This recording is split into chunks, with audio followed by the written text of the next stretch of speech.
Hello everyone. तो आज हम स्टार्ट करते हैं एरेज एंड मैट्रिसेस। सबसे पहले डेफिनेशन देख लेते हैं कि एरेज होते क्या हैं। Set of numbers arranged in a rectangular pattern. तो किसी भी तरह के नंबर्स, फॉर एग्जांपल जो कि अभी आपको यहाँ स्क्रीन पे नज़र आ रहे हैं, अगर कोई भी नंबर्स किसी भी वजह से इस तरह से अरेंज करके लिखे जाएँ तो वो एरे कहलाएगा। इस एरे की कुछ प्रॉपर्टीज़ होती हैं। सबसे पहले देखते हैं रोज़। तो अगर आप इस तरह से किसी भी हॉरिजॉन्टली अरेंज नंबर्स को देखें तो वो एक रो बन जाती है। तो अगर आप इस एरे की बात करें तो इस एरे में 3 रोज़ एग्जिस्ट करती हैं, एक, फिर ये वाली 2 और फिर ये 3। और अगर इन्हीं नंबर्स को आप वर्टिकल पैटर्न्स में देखें तो यहाँ आपको कॉलम्स नज़र आएंगे। तो ये वर्टिकली अरेंज नंबर्स ये कॉलम्स कहलाते हैं। तो इस एरे की बात करें तो इसमें टोटल 4 कॉलम्स नज़र आ रहे हैं। अगर आप इस एरे को बताना चाहें कि इस एरे का साइज़ क्या है तो आप सिंपली बता सकते हैं 3 रोज़ एंड 4 कॉलम्स, और इसको शॉर्ट करके लिखते हैं 3/4। तो हमेशा रो को सबसे पहले लिखा जाता है और उसके बाद कॉलम को लिखा जाता है।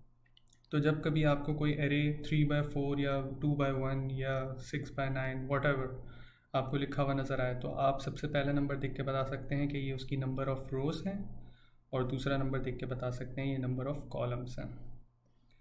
अच्छा, इस वेक्टर में आपको 2 डायरेक्शंस नज़र आ रही हैं, यानी कि एक हॉरिजॉन्टल और एक वर्टिकल। तो इस तरह के एरेज कहलाते हैं 2 डायमेंशनल एरेज या सिंपली 2D एरे। तो ये अभी आपको जो नज़र आ रहा है वो एक 2 डायमेंशनल एरे है। तो अगर ये 2 डायमेंशनल है तो उसका मतलब 1 डायमेंशनल भी हो सकते हैं, 3 डायमेंशनल, 4 डायमेंशनल। तो एग्जांपल देख लेते हैं। लेट्स से 3 डायमेंशन क्या होंगे।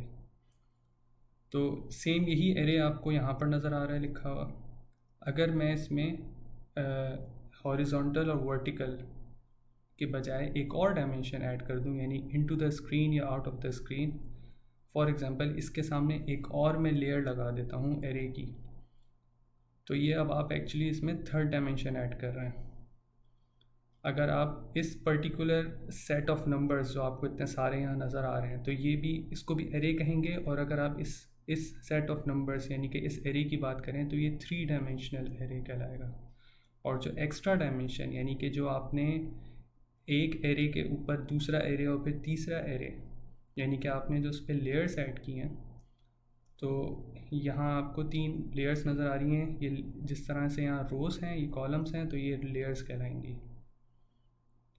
और इस एरे को अगर आप इसकी प्रॉपर्टीज़ डिफ़ाइन करें या इसका साइज़ डिफ़ाइन करें तो वो कहलाएगा 3 रोज़, जो कि ऑफ कोर्स पहले भी यही थी।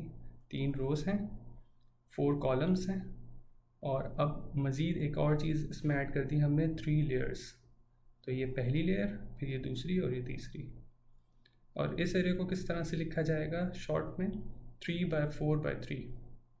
तो बिल्कुल इसी तरह कि पहला नंबर रो डिफ़ाइन करता है, दूसरा नंबर कॉलम्स को डिफ़ाइन करता है, और तीसरा जो नंबर है वो लेयर्स को डिफ़ाइन करता है। और इस तरह का एरे कहलाएगा 3 डायमेंशनल एरे या सिंपली 3D एरे। तो क्या 4 डायमेंशनल एरे भी होते हैं? और 4 डायमेंशन में अगर आप चले जाएं तो वो क्या कहलाएगा? एग्जिस्ट करते हैं लेकिन मुझे नहीं पता क्या कहलाएगा, वॉट एवर। तो 5, 6, 7 जितने भी डायमेंशंस आप ऐड करना चाहें सब ऐड हो सकते हैं। लेकिन मैंने शायद कहीं पे भी फेस नहीं किया अपनी किसी भी तरह की कैलकुलेशंस में कि आपको 4th डायमेंशन में भी जाने की ज़रूरत पड़े जब आप एरेज यूज़ करते हैं। तो 3 तक ही अभी इसको लिमिट रखते हैं।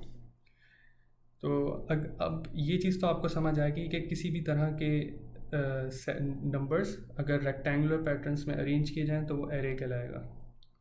लेकिन अगर आप इसी तरह के नंबर्स पे मैथमेटिकल ऑपरेशंस परफॉर्म करें, फॉर एग्जांपल कोई एडिशंस करें या मल्टीप्लिकेशंस करें, तो फिर उस पर्टिकुलर एरे को एक नया नाम मिल जाता है जो कहलाता है मैट्रिक्स। और अगर वही ऑपरेशन हम 1 डायमेंशनल एरे में करें तो 1 डायमेंशनल एरे का मतलब है कि या तो ये हॉरिजॉन्टल लाइन एग्जिस्ट करती हो जो कि रो कहलाती है, या फिर कोई भी एक वर्टिकल लाइन एग्जिस्ट करती हो जो कि कॉलम कहलाता है, या फिर कोई भी एक नंबर डिफरेंट लेयर्स पे एग्जिस्ट कर सकता है, वॉट एवर। कोई भी एक डायमेंशनल एरे जिस पे मैथमेटिकल ऑपरेशन परफॉर्म किया जाए वो कहलाएगा वेक्टर। तो ये मैट्रिक्स और वेक्टर बहुत ज़्यादा यूज़ होते हैं मैटलैब में। अब मैटलैब का जो नाम है उसी को अगर आप देखें गौर से तो ये मैटलैब जो कि स्टैंड्स फॉर मैट्रिक्स लेबॉरेटरी। तो मैटलैब को डिज़ाइन ही इस तरह से किया गया है कि उसमें जितने भी नंबर्स हैं वो एक मैट्रिक्स बना रहे होते हैं। वो किस तरह से, वो अभी हम देख लेते हैं।